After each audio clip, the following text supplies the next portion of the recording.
1 Corinthians 7 is divided into 6 sections. 1 Corinthians 7, 1 through 7. Mutual faithfulness in marriage.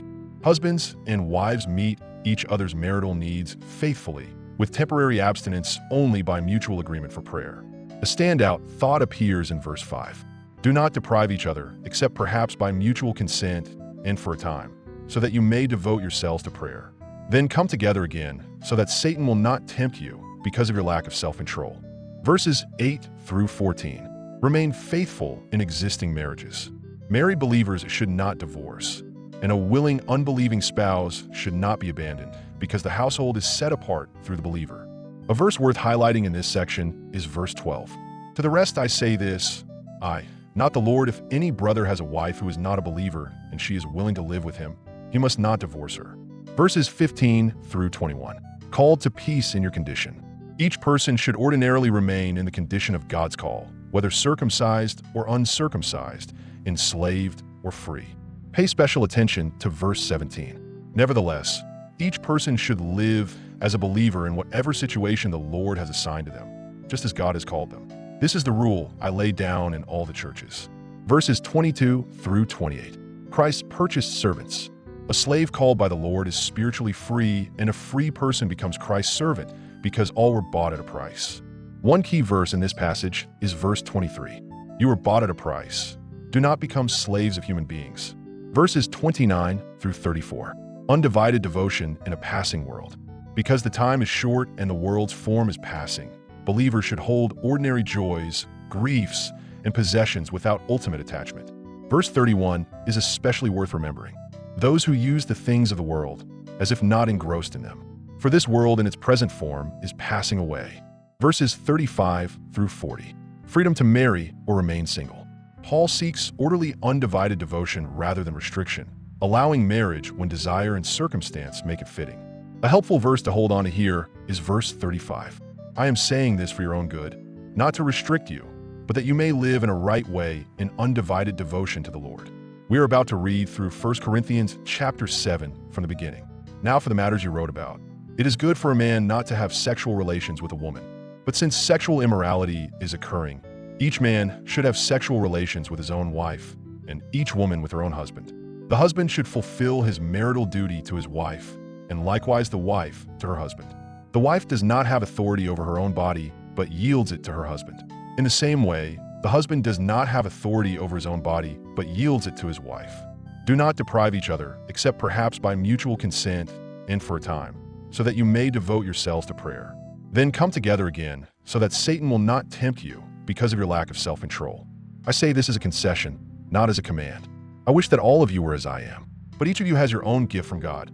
One has this gift, another has that. Now to the unmarried and the widows I say, it is good for them to stay unmarried, as I do. But if they cannot control themselves, they should marry, for it is better to marry than to burn with passion. To the married I give this command, not I, but the Lord. A wife must not separate from her husband.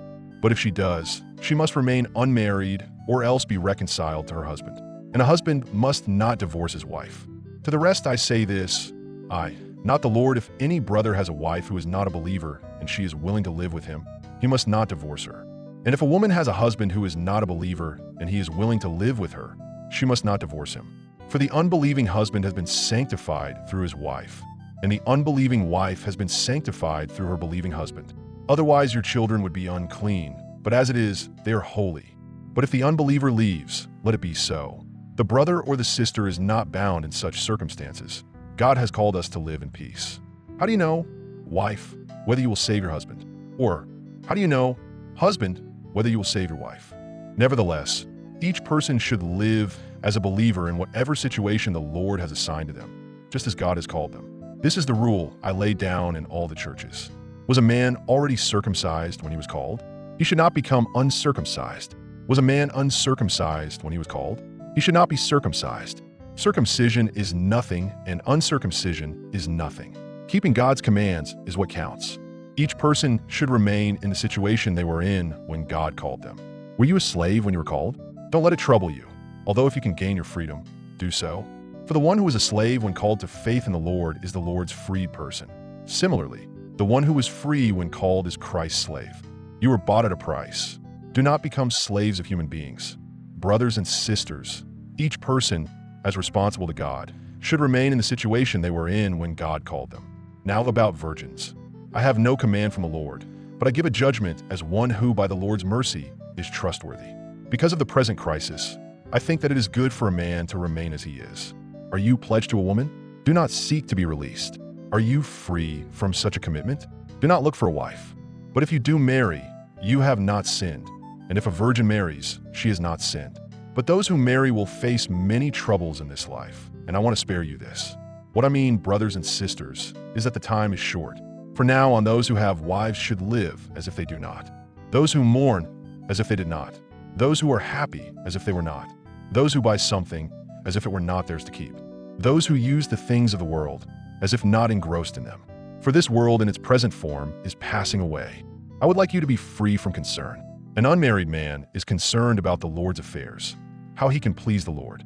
But a married man is concerned about the affairs of this world, how he can please his wife, and his interests are divided.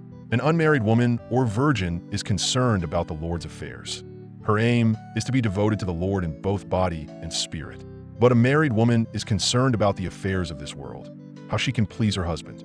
I am saying this for your own good, not to restrict you, but that you may live in a right way in undivided devotion to the Lord.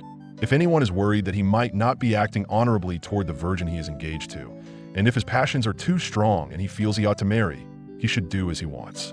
He is not sinning. They should get married. But the man who has settled the matter in his own mind, who is under no compulsion but has control over his own will, and who has made up his mind not to marry the virgin, this man also does the right thing. So then, he who marries the virgin does right, but he who does not marry her does better. A woman is bound to her husband as long as he lives. But if her husband dies, she is free to marry anyone she wishes, but he must belong to the Lord. In my judgment, she is happier if she stays as she is, and I think that I too have the Spirit of God.